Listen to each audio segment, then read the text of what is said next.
अस्सलाम वालेकुम dear students, कैसे हो आप लोग। उम्मीद है कि आप लोग बिल्कुल ठीक ठाक होगे। तो आज इस वीडियो में चला हम लोग केमिस्ट्री का प्रैक्टिस टेस्ट नंबर 3 को जो है वो डिस्कस करेंगे।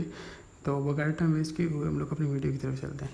वीडियो को जाने से पहले आप लोगों से जो है वो एक रिक्वेस्ट है कि आप लोग प्लीज़ चैनल को सब्सक्राइब कर लें, क्योंकि ये आप लोगों की तरफ से इनाम होता है और हमारे लिए मोटिवेशन होती है। तो हमारे पास first of all MCQ number 1 में कहता है the unit of the rate constant is same as that of the rate of the reaction in order of reaction. Option A first order of reaction, option B second, option C third, option D 0. तो यार जो आप लोगों के पास rate constant है ना, इसका जो हमारे पास जो यूनिट है वो पर सेकंड है, ठीक है, पर सेकंड। तो अब कहता है कि वो किसके इक्वल, कौन से रेट ऑफ रिएक्शन के यूनिट के इक्वल है। तो आप लोगों को मैंने जो है वो like unit of order of reactions find करना सिखाया था। अगर आप लोगों ने वो वीडियो नहीं देखी तो मैं उसका लिंक जो है वो डिस्क्रिप्शन में दे दूँगा, आप लोग वो देख सकते हो, ठीक हो। अगर जिन स्टूडेंट्स ने देखा हुआ तो उन्होंने इसको ईजिली जो है वो लाइक मार्क कर लिया होगा, ठीक है। तो आप लोगों के पास जो ज़ीरो ऑर्डर ऑफ रिएक्शन होता है, ठीक है, इसका यूनिट हमारे पास जो है वो सेम होता है किसके साथ, रेट कांस्टेंट के यूनिट के साथ, ठीक है। तो option D is correct. MCQ number 2 में कहता है the reactions rate can changes with option A addition of the catalyst, option B temperature, option C remains reactant concentration, option D में कहते हैं ऑल ऑफ दिस। तो हमारे पास जो रेट ऑफ रिएक्शन होता है वो बेसिकली हमारे पास पहली बात तो ये कि आपको वो किस किस पर डिपेंड करता है, वो इन सब चीज़ों पर डिपेंड करता है, ठीक हो क्या। तो इसलिए हम लोग बोलेंगे कि वो चेंज होगा विद चेंज इन, अगर हम लोग कैटलिस्ट को ऐड करते हैं, टेम्परेचर उसका इंक्रीज़ करते हैं या डिक्रीज़ करते हैं, या रेट रिएक्टेंट कॉन्सेंट्रेशन। इस तरह हमारे पास बाकी भी कुछ 2-3 फैक्टर्स हैं, आप लोगों की बुक में मेंशन है। तो टोटल आई थिंक ये 5 या 6 फैक्टर्स हैं, तो वो भी आप लोगों को पता होने चाहिए। सो यहाँ पर option D is correct. MCQ number 3 में कहता है if the reaction proceeds in such a way that the order of the reaction is independent of the reactant's concentration, the overall order of the reaction would be first, second, third या fourth या zero, sorry.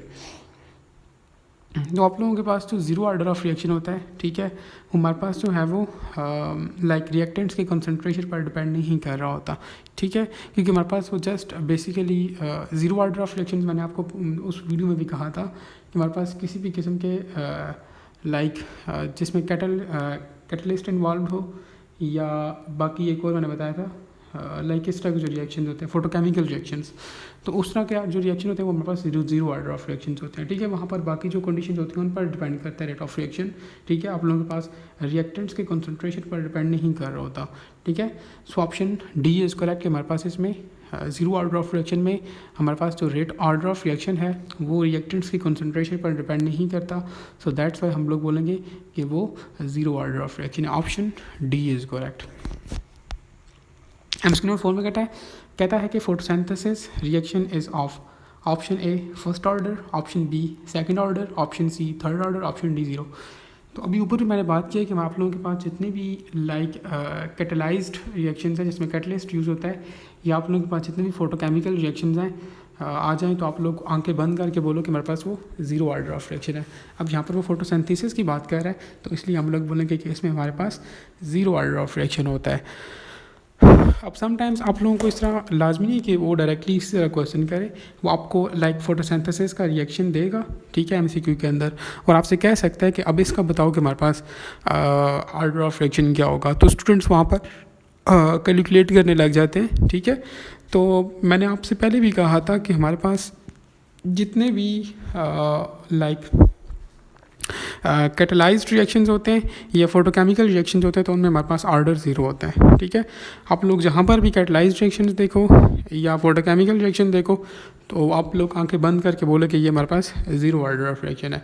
अब यहाँ पर उसने photosynthesis का बोला है, तो हम लोग बोलेंगे कि it is a zero order reaction. So option D is correct. MCQ number 5 में कहता है which statement is correct. Option A order is experimentally determined parameter, option B order is determined from the stoichiometric equations, option C में कहता है order and molecularity are same, option D में कहता है all are correct। तो आप लोगों को मैंने जिस वक्त वो वीडियो में आप लोगों के साथ लिंक उसका डिस्क्रिप्शन में शेयर करूँगा, ठीक है, उसमें मैंने बताया था कि मेरे पास कभी भी ऑर्डर और मॉलिक्यूलरिटी सेम नहीं होते।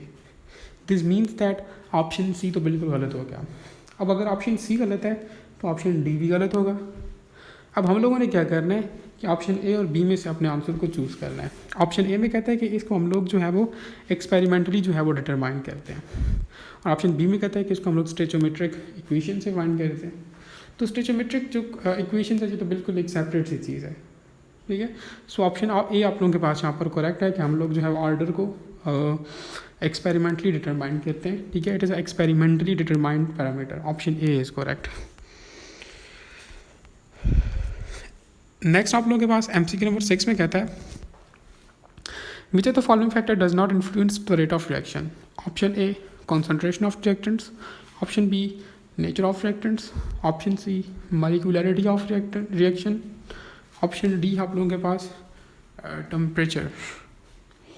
तो अब उसने बोला कि कौन सी चीज़ जो है वो हमारे पास रेट ऑफ रिएक्शन को इन्फ्लुएंस्ड या फैक्ट या हम लोग कह सकते हैं कि चेंज नहीं करती। तो आप लोगों के पास जो मॉलिक्यूलरिटी है, ठीक है, वो डिपेंड नहीं करती, ठीक है, रेट ऑफ रिएक्शन के पास कि आप लोगों के पास कुछ फैक्टर्स गिवन है, 5 फैक्टर्स हैं हमारे पास। एक कंसंट्रेशन ऑफ रिएक्टेंट्स है, दूसरा उनकी नेचर, तीसरा उनका टेम्परेचर। बाकी जो फैक्टर्स हैं दो हैं या 3, आई थिंक 2 हैं, वो आप लोग बुक से देखोगे, ठीक है। मॉलिक्यूलरिटी ऑफ रिएक्शन पर इस पर कोई भी इफेक्ट नहीं होता, ठीक है। अब उसने पूछा कि does not influence the rate of reaction molecularity, ठीक है। Option C is correct. MCQ number 7 में कहता है select the chemical method which is used for the determination of the reactant reaction rate. Option A conductometry, option B polarimetry, option C pH metry and option D volumetric analysis. हम लोगों ने वो method choose करना है जिसको हम लोग use करते हैं for the determination of rate of reaction. ऊपर हम लोगों ने बात की थी कि इसको हम लोग एक्सपेरिमेंटली जो है वो डिटरमाइन करते हैं। तो अब एक्सपेरिमेंटली वो कौन सा हमारे पास मेथड है जिससे हम लोग इसको डिटरमाइन करें। तो हमारे पास जो बेसिकली वॉल्यूमेट्रिक एनालिसिस है उसके थ्रू हम लोग जो है वो ऑर्डर ऑफ रिएक्शन को डिटरमाइन कर रहे होते हैं। So option D is correct. MCQ number 8 में कहता है choose the one which is not assumption of the collision theory of the reaction rate. Option A for chemical reaction to occur molecules or particles must collide. Option B for reacting the molecules or the particles must possess a certain amount of the energy जिसको हम लोग activation energy कहते हैं। Option see every collision is not productive. Option D में कहता है for hydrogen molecule formation from atoms required a specific orientation. अब अगर आप लोग ऑप्शन ए को देखो, कहते हैं कि for chemical reaction to occur molecules और पार्टिकल्स मस्ट कोलाइड। तो बेसिकली ये बिल्कुल लाइक करेक्ट एजम्पशन है, ठीक है। हम लोग कोलिजन थ्योरी में उसने कहा था कि लाइक रिएक्शन होने के लिए ये चीज़ लाजमी है कि मॉलिक्यूल्स आपस में कोलाइड करें, ठीक है। वो कोलाइड करेंगे तो हमारे पास रिएक्शन आगे प्रोसीड होगा, अदरवाइज नहीं होगा। दूसरी कहता है कि फॉर रिएक्टिंग मॉलिक्यूल्स और particles must possess a certain amount of energy. अब ये बात भी उसने लाजमी कही थी कि हमारे पास किसी रिएक्शन को स्टार्ट करने के लिए एक एक्टिवेशन एनर्जी चाहिए होती है जो कि किसी स्पेसिफिक रिएक्शन को जो है वो स्टार्ट करती है। तो बेसिकली ये रिक्वायर्ड होती है। सो ऑप्शन बी भी हमारे पास करेक्ट है। ऑप्शन सी में कहता है every collision is not productive. बिल्कुल जी।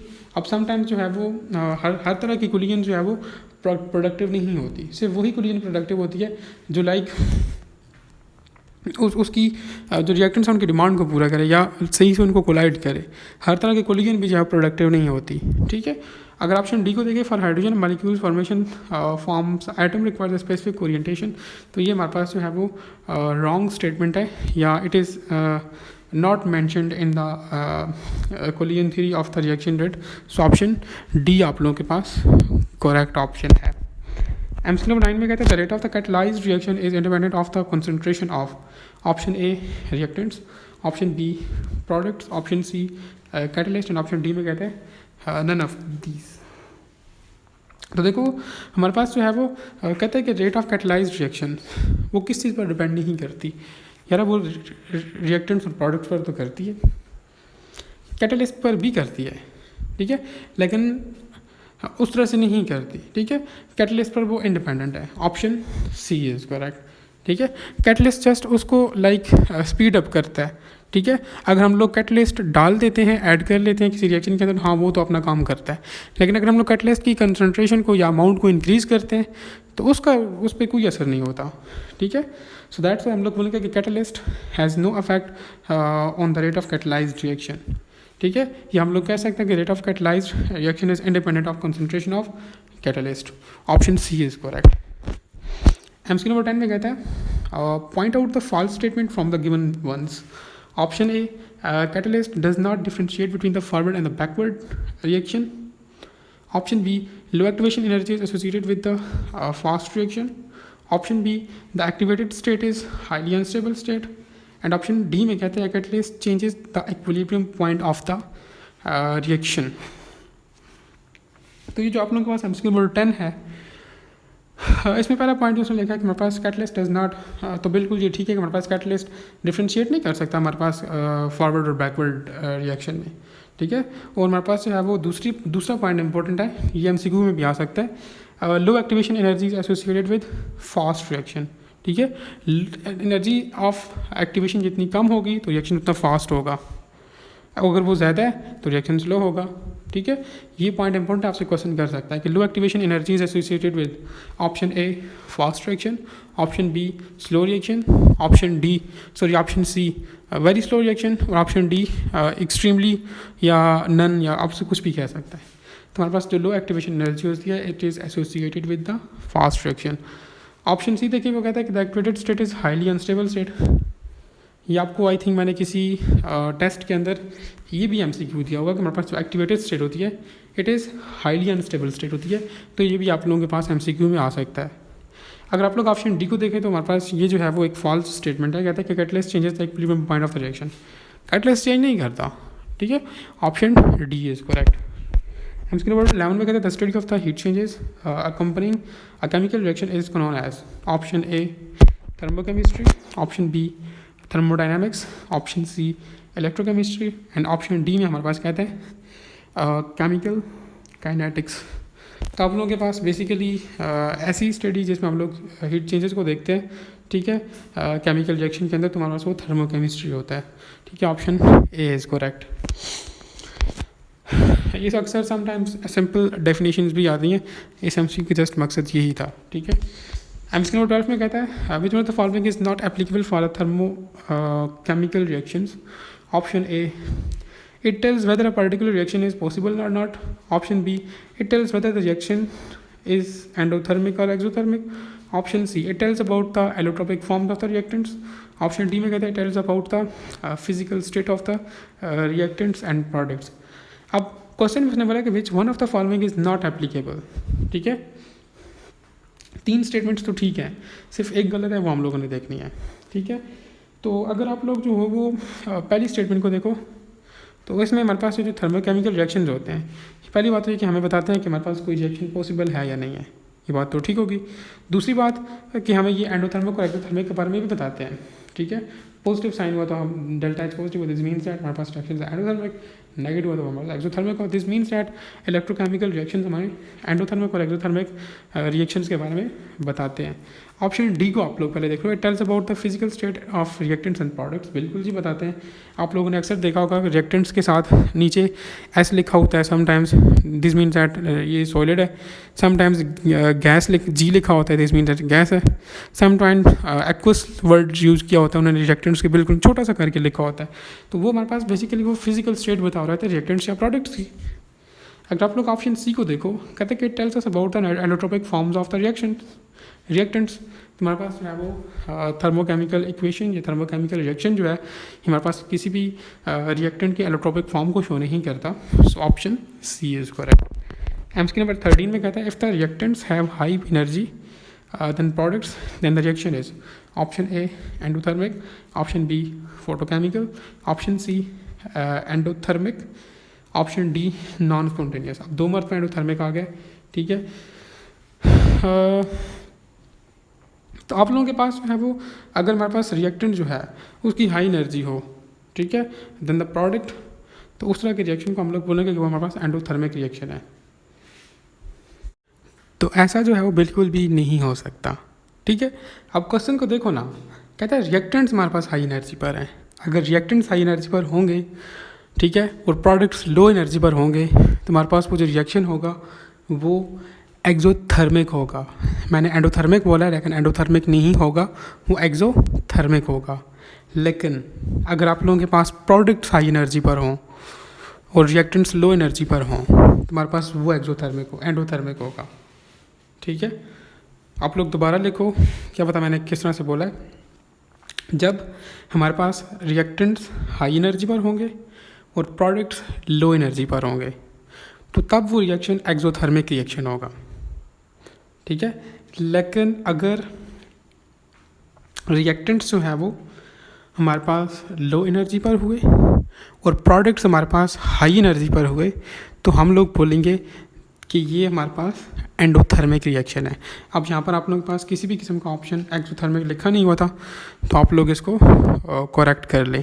अच्छा, सम टाइम इस तरह होता है कि आप लोगों के पास अक्सर कीज़ में मिस्टेक्स आती हैं, तो आप लोग इस तरह कर लिया करें कि आपको अगर लाइक इस तरह से पता चल जाए कि ये ऑप्शन या ये MCQ जो है वो गलत मार्क्ड हुआ है, तो आप लोग इस तरह कर लिया करो कि उसी वीडियो के नीचे कमेंट कर लिया करो, मैं उस कमेंट को हाईलाइट कर देता हूँ फिर। ठीक है, ताकि बाकी स्टूडेंट्स भी जो है उस कमेंट को पढ़ लें और वो भी अपनी जो मिस्टेक मुझसे हुई है ताकि वो उसको ठीक कर लें। ठीक है, आप लोग लाजमी इस तरह किया करो। अक्सर स्टूडेंट्स लाइक इनबॉक्स में बता रहे होते हैं, आप लोग इस तरह किया करो कि उसी वीडियो के नीचे, फिर मैं कोशिश करता हूँ कि वीडियो में जाकर लाइक एडिट करके डिस्क्रिप्शन में या पोस्ट हो तो मैं एडिट करके लिखता हूँ, लेकिन आप लोग भी इस तरह किया करो कि कमेंट्स में बता दिया करो, सो दैट अगर वो ऑप्शन ठीक हुआ, मैं बुक से देख लिया करूँगा या कहीं से भी, फिर मैं उसको पिन कर देता हूँ, फिर इन द सेम टाइम पे वो सारे स्टूडेंट्स उसको देख लेते हैं। ठीक है, तो अगर इस तरह से कोई गलती हो जाए मुझसे, ठीक है, तो आप लोग जो है वो लाजमी बताया करो, क्योंकि अक्सर कंपोजिंग में और ये कीज़ बनाने में फिर उसको दोबारा से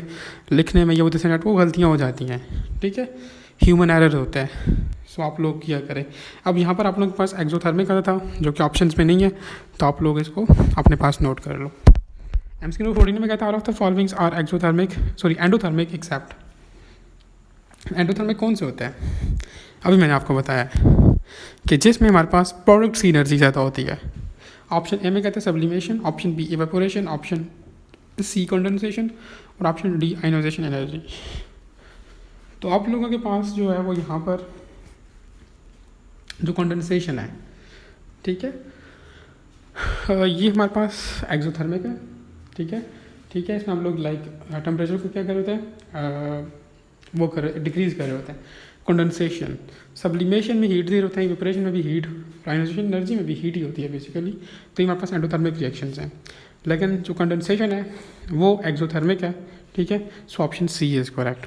आप लोग इस तरह करें कि आपकी बुक में बाकी भी इस तरह की चीज़ें मेंशन है कि कौन सा रिएक्शंस एंडोथर्मिक होता है, कौन सा एक्सोथर्मिक होता है, आपको बॉइलिंग पॉइंट का पता हो कि एंडोथर्मिक है या एक्सोथर्मिक होता है, लाइक इस तरह से बहुत सी चीज़ें आप लोगों की बुक में, तो समटाइम्स ये MCQ में आती है। ठीक है, आप लोग इनको अपने पास नोट करके रखें। MCQ 15 में कहता है students were decomposing the CaCO3, ठीक है, placed in the china dish by heating using the burner in the laboratory. The system in this experiment is option A china dish, option B burner, option C lab and option D में आपसे कहता है CaCO3। मुझे जहाँ तक याद आता है कि ये MCQ मैंने आपको पहले भी दिया था, तो इस तरह के MCQ समटाइम्स आप लोगों का जो टेस्ट होता है उसमें आते हैं। ठीक है, तो आप लोगों के पास जो CaCO3 है वो सिस्टम है। ठीक है, आप लोगों के पास जो है वो ऑप्शन डी इज़ करेक्ट। अब आप लोग मुझे बताओगे कि हमारे पास जो है वो सराउंडिंग क्या है, कि वो लैब है या चाइना डिश है। आप लोग ये कमेंट में बताओ मुझे। MCQ नंबर 16 में कहता है no work done at constant, option A temperature, option B volume, option C pressure, option D none. तो हमारे पास जो है वो वॉल्यूम, ठीक है, P डेल्टा V, वॉल्यूम अगर हमारे पास कांस्टेंट हो तो हमारे पास ओवरऑल वर्क डन 0 हो जाता है, no work done, option B is correct. MCQ number 17 में कहता है the net heat changes in the chemical reaction is same whether it is brought in 2 और more than 2 different ways in 1 और several steps, it is known as option A Joule's principle, option B Hess's law, Henry law, option C Hess's law, option D law of conservation of energy. तो आप लोगों के पास basically ये जो given statement है ये Hess's law की है, ठीक है, कि हमारे पास जो है वो कहता है कि net heat changes in the chemical reaction is same. Like कहता है कि ओवरऑल हमारे पास जो हीट एनर्जी होगी या हीट चेंजेस होगी वो सेम ही होंगी, वेदर समटाइम्स कुछ रिएक्शन होते हैं जो कि एक स्टेप में जो है वो कंप्लीट हो जाते हैं, समटाइम्स जो है वो वही रिएक्शन 2 या 3 में भी होते हैं, लेकिन प्रोडक्ट तो सेम आ रहा होता है। तो कहता है कि जिस भी वे में हम लोग जाएँ, वेदर हम लोग उसको 2 स्टेप्स में करें या 4 में करें, हमारे पास ओवरऑल जो है वो नेट हीट चेंजेस होती हैं वो सेम ही रहती हैं। तो हमारे पास बेसिकली ये हेसेस लॉ की स्टेटमेंट है, ठीक है, option C is correct. MCQ number 18 में कहते हैं एंथैल्पी इज़ मेजर्ड एट, तो हम लोग सिंपल है एंथैल्पी को मेजर करते हैं 290 केल्विन और 1 एटमॉस्फेरिक प्रेशर पर, option C is correct. MCQ number 19 में कहता है which is not used in calculating the latest energy of the crystalline solids, option A Haber process, option B Born Haber cycle, option C Hess's law, option D enthalpy changes. कहते हैं कि which is not used in calculating the latest energy. तो अगर आप लोग burn hopper cycle को देखो, इसलिए हम लोग लेटेस्ट एनर्जी को कैलकुलेट नहीं कर रहे होते, ठीक है। हाबर प्रिंसिपल में, सॉरी हाबर प्रोसेस में, हेसेस लॉ में और एंथैल्पी चेंजेस में हम लोग जो है वो लेटेस्ट एनर्जी को कैलकुलेट कर रहे होते हैं, बर्न हाबर साइकिल में नहीं कर रहे होते। तो फिर ये क्वेश्चन ये राइज होता है कि फिर हम लोग बर्न हाबर साइकिल में क्या करते हैं। ये तो आपका अपना टास्क है, आप लोग मुझे खुद कमेंट सेक्शन के अंदर बताओगे। एमसीक्यू नंबर 20 में कहता है choose the correct statement about the Born Haber cycle. Option A Born Haber cycle is a process for applying the Hess's law to standard enthalpy changes in the formation of covalent compounds.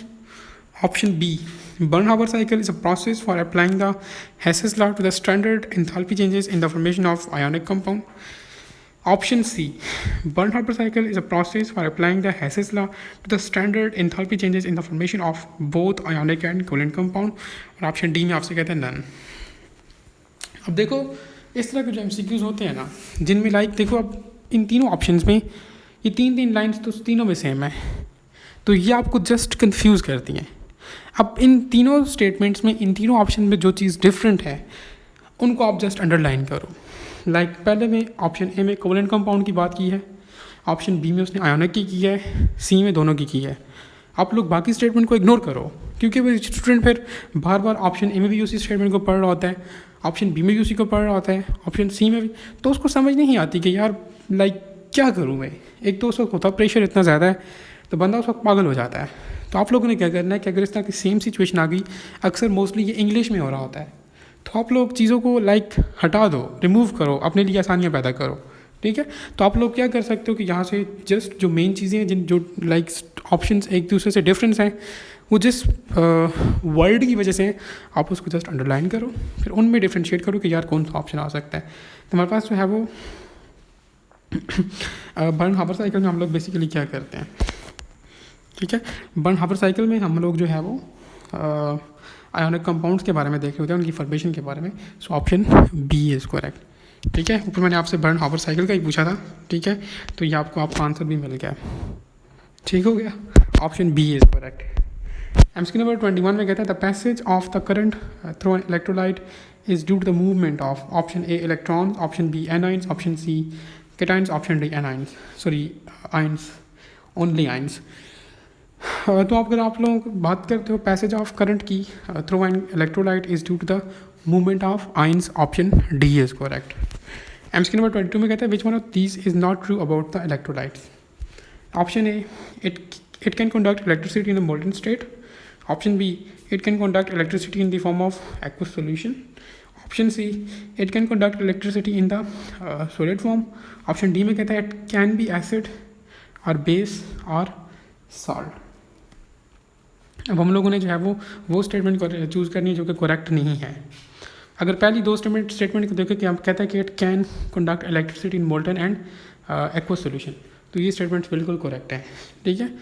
Option C में कहता है it can conduct electricity in the solid form, option C हमारे पास ये wrong है, option D भी correct है। सो हम लोग बोलेंगे कि ऑप्शन सी इज़ इनकरेक्ट, ये not true about the electrolyte, option C is correct, ठीक है। ये हमारे पास जो है वो कंडक्ट नहीं कर सकता इलेक्ट्रिसिटी को in solid form, option C is correct. Next आप लोग एमसीक्यू नंबर 23 में कहता है what is the oxidation state of iron in Fe3O4। अब यहाँ पर डिफरेंट स्टूडेंट्स ने जो है वो 8/3 को सिलेक्ट किया होगा यकीनन, हालांकि इसकी 8/3 बिल्कुल भी नहीं है। अब यहाँ पर आप लोगों के पास जो है वो, आप लोग इसको बड़ा गौर से सुने, हमारे पास Fe3O4 जो है ये +2 ऑक्सीडेशन स्टेट भी शो करता है और +2 और +3 दोनों ऑक्सीडेशन स्टेट जो है वो शो करता है। अब हम लोग देखते हैं कि कैसे। अब स्टूडेंट्स ने के पास तो आंसर तो 8/3 आया होगा यकीनन, ठीक है, लेकिन हमारे पास 8/3 इसका आंसर नहीं है। हमारे पास इसका जो आंसर है वो ऑप्शन बी और सी दोनों है, ठीक है। हमारे पास ये +2 ऑक्सीडेशन स्टेट भी शो करता है और हमारे पास ये +3 भी शो कर रहा होता है। अब पूछ किसका रहा है वो Fe3O4। आप लोगों के पास Fe3 जो है O4, ठीक है, it is a mixture of, ठीक है, ये किस किस चीज़ का मिक्सर है। एक तो हमारे पास ये FeO का मिक्सर है, ठीक है, it is a mixture of FeO। आप लोग अपने पास साथ साथ नोट करें FeO plus Fe2O3, it is a mixture of FeO। FeO क्या है, FeO is a ferrous ion और आप लोगों के पास Fe2O3 it is a ferric ion, ठीक है। अब ये इन दोनों का मिक्सचर है तो इसलिए हम लोग इसको सेपरेटली फाइंड करेंगे। पहले हम लोग इसको फेरस के लिए फाइंड करेंगे FeRROUS, FeO के लिए। अब FeO के लिए जैसे सिंपल आप लोग क्या करोगे, हम लोगों ने आयरन की फाइंड करनी है ना, तो आप लोग लिखोगे X-2। ऑक्सीजन की कितनी होती है, -2 होती है और ऑक्सीजन का एक ही आइटम है, सो X-2 = 0 और -2 दूसरी जगह जाएगा तो हमारे पास X = 2 आ जाएगा, सिंपल इज़ दैट। अब हम लोग क्या करेंगे, फेरिक की फाइंड करेंगे Fe2O3। इसी तरह देखो Fe2 है, this means that X 2X है, ठीक है, Fe2 है ना, आयरन के 2 एटम्स हैं तो 2X हो जाएगा प्लस। अब देखो ऑक्सीजन जहाँ पर 3 है तो हम लोग लिखेंगे कि +3 × -2, क्योंकि ऑक्सीजन का -2 ऑक्सीडेशन स्टेट है। जस्ट सिंपल आप लोग इसको फाइंड करोगे तो आप लोगों के पास 3 आएगा, तो आप लोग बोलोगे कि मेरे पास oxidation state of iron in Fe3O4 ये +2 भी शो करता है और +3 भी शो करता है। So option both B and C are correct. MCQ number 24 में कहता है oxidation number of an element in free state. हमारे पास जो है वो एलिमेंट की ऑक्सीडेशन स्टेट हमारे पास जो फ्री स्टेट में होती है वो होती है 0, option C is correct. MCQ number 25 में कहता है the reaction taking place at anode and cathode respectively. तो आप लोग जो हो वो हमेशा एक पॉइंट अपने पास ध्यान में रखो कि हमारे पास जो एनोड होता है उस पर ऑक्सीडेशन रिएक्शन हो रहा होता है और कैथोड पर रिडक्शन रिएक्शन हो रहा होता है, ऑप्शन ए इज करेक्ट, ठीक है। आप लोग इसको इस तरह याद रखो CR से, आप लोगों की क्लास का जो CR होता है क्लास रिप्रेजेंटेटर, ठीक है। अब देखो C से कैथोड, R से रिडक्शन, अगर आपको एक याद हो गया तो दूसरा आप इजीली गैस कर सकते हो, ठीक है, ऑप्शन ए इज़ करेक्ट कि हमारे पास एनोड पर ऑक्सीडेशन होता है, कैथोड पर रिडक्शन होती है, option A is correct. MCQ 26 में कहता है salt bridge is not employed between the 2 half cells in the galvanic cell, then the effect on the voltage will be option A decrease rapidly, option B decrease slowly, option C drop to 0, option D increases slowly।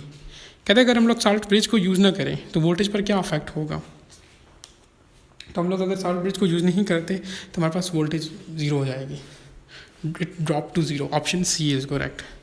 MCQ number 27 में कहता है electrolytic solution conduct the electricity because of, option A charged ions can move through them, option B the potential difference, option C the charge ion can not move through them, option D में कहता है 0 potential difference.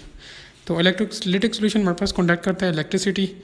क्यों electricity conduct करता है, क्योंकि हमारे पास जो चार्ज आयन होते हैं हमारे पास जो है वो कैन मूव थ्रू दैम, ठीक है, उससे मूव कर सकते हैं, सो दैट इज़ वाई, ठीक है। हमारे पास जो है वो इलेक्ट्रिक सोल्यूशन कंडक्ट इलेक्ट्रिसिटी, क्योंकि हमारे पास इलेक्ट्रिक सोल्यूशन के अंदर जो चार्ज आयन होते हैं वो मूव कर सकते हैं, और जब हमें पता है कि मूविंग ऑफ द चार्जेस उसका हम लोग इलेक्ट्रिसिटी कहते हैं ना, so option A is correct. MCQ number 28 में कहता है इन galvanic cell a salt bridge is used in order to, option A pass the electric current, option B prevent the flow of ions, option C mix the solution of 2 half cells, और option D allow the movement of the ions between 2 cells। तो galvanic cell के अंदर हमारे पास हम लोग salt bridge use करते हैं तो कहते हैं उसका फंक्शन पूछ रहा है बेसिकली, या उसका रोल पूछ रहा है। तो हमारे पास ये जो सॉल्ट ब्रिज होता है ये क्या करता है, ये अलाउ करता है movement of the ions between two cells. ये ऑप्शन डी इज़ करेक्ट। अब सॉल्ट ब्रिज बना किस चीज़ किस चीज़ के साथ होता है, तो ये आप लोगों का टास्क है, आप लोगों ने देखना है, या अगर आप लोगों को आता है तो आप लोग कमेंट सेक्शन के अंदर बताओ कि salt bridge is made up of, ठीक है, वो आप मुझे बताओगे। एमसीक्यू नंबर 29 में कहता है which statement is correct. Option A standard hydrogen electrode always act as anode. Option B standard hydrogen electrode SHE may act as a cathode or anode depending upon the reduction potential of the counterpart. Option C में कहता है standard hydrogen electrode always acts as cathode in the voltaic cell. और option D है आप लोगों के पास none. तो अगर जो है वो आप लोग ऑप्शन बी को देखो, कहते हैं कि हमारे पास स्टैंडर्ड हाइड्रोजन इलेक्ट्रोड में एक्ट एज अ कैथोड और एनोड, ठीक है, ये हमारे पास एज एन कैथोड भी एक्ट करता है और एनोड भी एक्ट करता है, वो जस्ट डिपेंड करवाता है reduction potential of the counterpart, ठीक है। So option B is correct.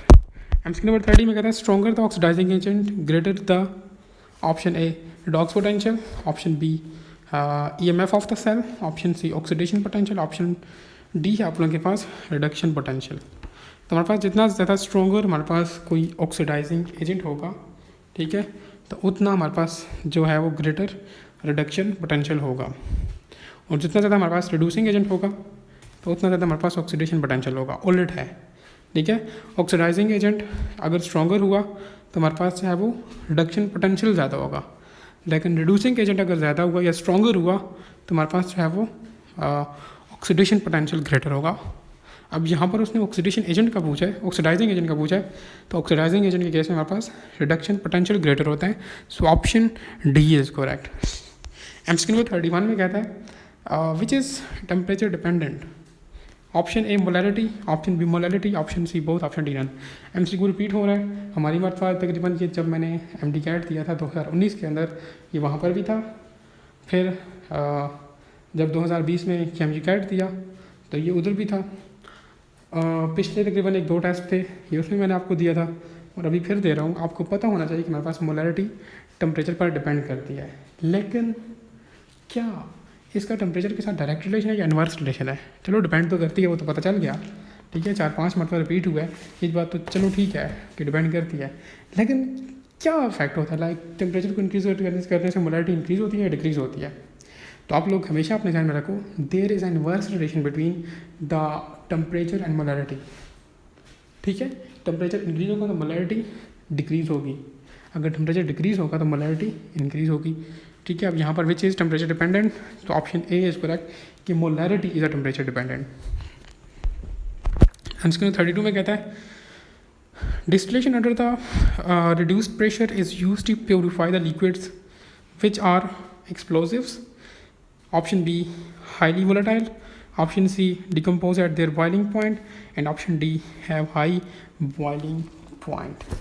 तो हमारे पास जो distillation under the reduced pressure is used to purify the liquid which decompose at their boiling point. Option C is correct.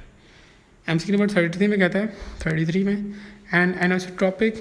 anisotropic नहीं है, an azeotropic mixture of the two miscible liquids boils at lower temperature than its components when. Option A, the system shows negative deviation from the Raoult's law. Option B, the system shows positive deviation from the Raoult's law. Option C, the system perfectly obeys the Raoult's law. और option D में कहता है both A and B. तो जिस वक्त हमारे पास जो है वो azeotropic mixture of the two miscible liquids lower temperature पर होंगे, तो हमारे पास जो है वो हमारे पास जो सिस्टम होगा वो पॉजिटिव डेविएशन शो करेगा टूवर्ड्स या फ्रॉम राउट्स लॉ, लेकिन अगर हायर टेम्परेचर पर होंगे तो वो नेगेटिव डेविएशन शो करेगा। लो टेम्परेचर पर होंगे तो पॉजिटिव डेविएशन, हायर टेम्परेचर पर होंगे तो नेगेटिव डेविएशन। अब यहाँ पर उसने लोअर का पूछा है, so option B is correct, the system shows positive deviation from the Raoult's law. Option C is correct. MCQ 34 में कहता है, आई थिंक ये MCQ रिपीट हुआ है, ठीक है, ये पिछले टेस्ट में भी था। कहते हैं pure water freezes at 0 degree and boils at 100 degree centigrade at standard conditions. If the calcium chloride was added to the pure water, what does you expect about the freezing point and the boiling point? Option A, no change in the freezing and the boiling point. Option B, freezing point increases and the boiling point decreases. Option C, freezing point increases and boiling point also increases. Option D में कहता है freezing point decreases and boiling point increases. अब देखो हमारे पास जो है वो एक प्योर वाटर है जो कि सिंपली उसने नॉर्मल कंडीशन पर बताया कि वो 0 डिग्री सेंटीग्रेड पर बॉयल होता है और वो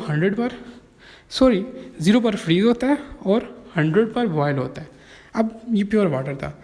अब कहता है कि अगर हम लोग इसमें कैल्शियम क्लोराइड ऐड करते हैं, this means that calcium chloride is an impurity, ये इम्प्योरिटी के तौर पर एक्ट करेगा वहाँ पर जाके। तो अब कहता है कि अब इम्प्योरिटी हम लोगों ने ऐड कर ली प्योर वाटर के अंदर, तो ऑब्वियसली उसके फ्रीजिंग और बॉइलिंग पॉइंट में तो कुछ ना कुछ डिफरेंस आएगा। अब वो क्या डिफरेंस होगा, आप लोग हमेशा अपने ध्यान में रखो कि हमारे पास फ्रीजिंग पॉइंट डिक्रीज़ होगा जब हम लोग इम्प्योरिटीज़ को ऐड करते हैं, लेकिन बॉइलिंग पॉइंट उसका इंक्रीज़ होगा। फ्रीजिंग पॉइंट डिक्रीज़ होगा और बॉइलिंग पॉइंट इंक्रीज़ होगा, ठीक है। Option D is correct.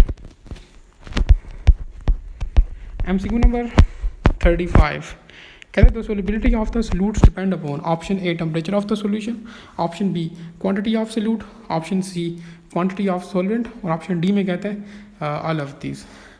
तो आप लोगों के पास जो सोल्युबिलिटी ऑफ सोल्यूट्स होता है, ठीक है, वो डिपेंड करता है आप लोगों के पास टेम्परेचर पर भी डिपेंड करता है, क्वांटिटी ऑफ सोल्यूट पर भी डिपेंड करता है और क्वांटिटी ऑफ सॉल्वेंट पर भी डिपेंड करता है। So this means that all of these. Option D is correct. MCQ 36 में कहता है the stability of the colloidal solution depends upon option A charge on particle, option B solvation, option C Brownian movement, option D all of these. तो आप लोगों के पास जो stability of colloidal solution होती है ये charge on the particle, solvation और Brownian movements इन तीनों पर डिपेंड करते हैं। Option D is correct. MCQ 37 कहते हैं colloidal particles can be separated by using option A ordinary filter paper, option B coarse filter paper, option C fine filter paper, option D extremely fine filter paper. तो ये MCQ पहले भी दिया था मैंने आपको। तो हमारे पास जो कोलाइडल पार्टिकल्स होते हैं इसको हम लोग एक्सट्रीमली फाइन फिल्टर पेपर को यूज़ करके सेपरेट करते हैं। So option D is correct. Next आप लोग के पास if the force of the attractions exist between the particles of the dispersed phase and dispersion medium terms the soil is called as lyophilic, option B lyophobic, option C hydrophilic, option D hydrophobic. अब hydrophilic और phobic का तो पता चलता है कि हमारे पास hydro का मतलब वाटर होता है, फिलिक का मतलब लवर होता है, फोबिक का मतलब हेटर होता है, लेकिन ये तो नहीं होगा। अब ये हमारे पास बेसिकली कहता है कि the force of attraction exist between the particles of dispersed phase and dispersion medium, तो ये तो हमारे पास लायोफिलिक होता है। Option A is correct. लेकिन व्हाट इज़ लायोफोबिक, ये आप लोग मुझे कमेंट सेक्शन के अंदर बताओगे, ठीक है।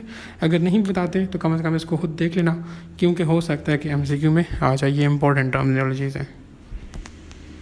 MCQ 39 में कहता है select the completely immiscible part of the liquid, option A phenol water system, option B trimethylene water system, option C carbon disulphate and water system, option D में कहता है इथेनॉल एंड वाटर सिस्टम।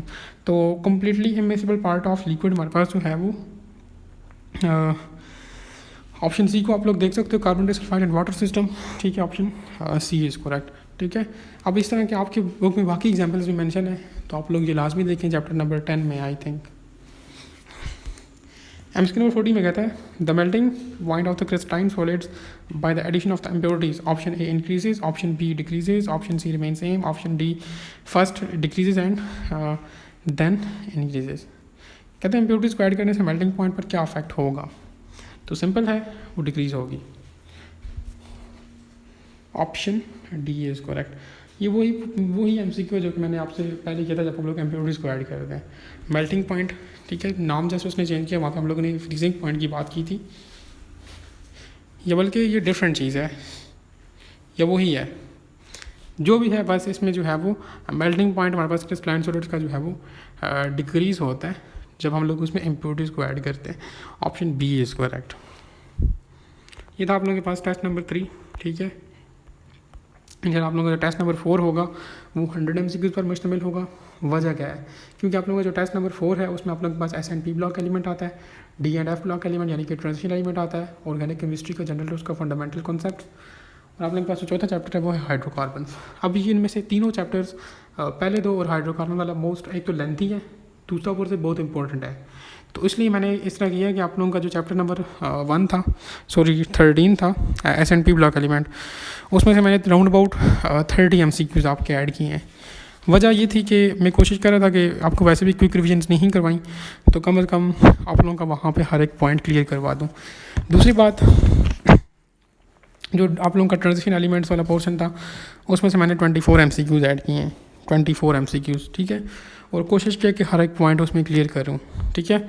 आप लोगों का जो fundamental concept of organic chemistry थे, basic concept, उसमें से जस्ट 16 MCQs ऐड किए हैं, उसमें भी काफ़ी इंपॉर्टेंट चीज़ें थी, ठीक है, वो भी ऐड की हैं, ठीक है। और जो आप लोगों का जो हाइड्रोकार्बन वाला चैप्टर है उसमें से भी मैंने 30 MCQs ऐड किए हैं, ठीक है। ये टोटल आप लोगों के 100 MCQs होंगे इंशाल्लाह, जो आप लोगों का नेक्स्ट चैप्टर होगा ना, नेक्स्ट चैप्टर टेस्ट नंबर 4, तो उसके लिए आप लोग अपने आप को अच्छे से प्रिपेयर करें। काफ़ी इंपॉर्टेंट टेस्ट होगा इंशाल्लाह वो भी, और उससे अगले वाला टेस्ट भी, ठीक है। ये टेस्ट तो अभी तक आसान थे, आसान मीन्स उस तरह से नहीं, लेकिन अब जो नेक्स्ट 2 टेस्ट होंगे ये इंपॉर्टेंट होंगे, क्योंकि सारा ऑर्गेनिक इनऑर्गेनिक केमिस्ट्री में से है, तो ये चीज़ें एक तो है मुश्किल, सारी रट्टे वाली चीज़ें, कोई किसी भी किस्म का कॉन्सेप्ट नहीं है, आप लोगों ने रट्टा ही करना होगा उन चीज़ों को भी। तो कोशिश करें कि जो जो चीज़ें आप लोग सीख सकते हैं तो उनको कम से कम लाजमी सीखें, ठीक है। और इस तरह करें कि आप लोग अपने मार्क्स जो है वो कमेंट सेक्शन के अंदर जो है वो बता दें, ठीक है, सो दैट मुझे अंदाज़ा हो सके कि आप लोगों की प्रिपरेशन जो है वो कहाँ पहुँची है। ठीक हो गया? कोई क्वेश्चन कोई क्वेरीज हो तो आप लोग कमेंट सेक्शन के अंदर पूछ सकते हो, बता भी सकते हो। Thank you.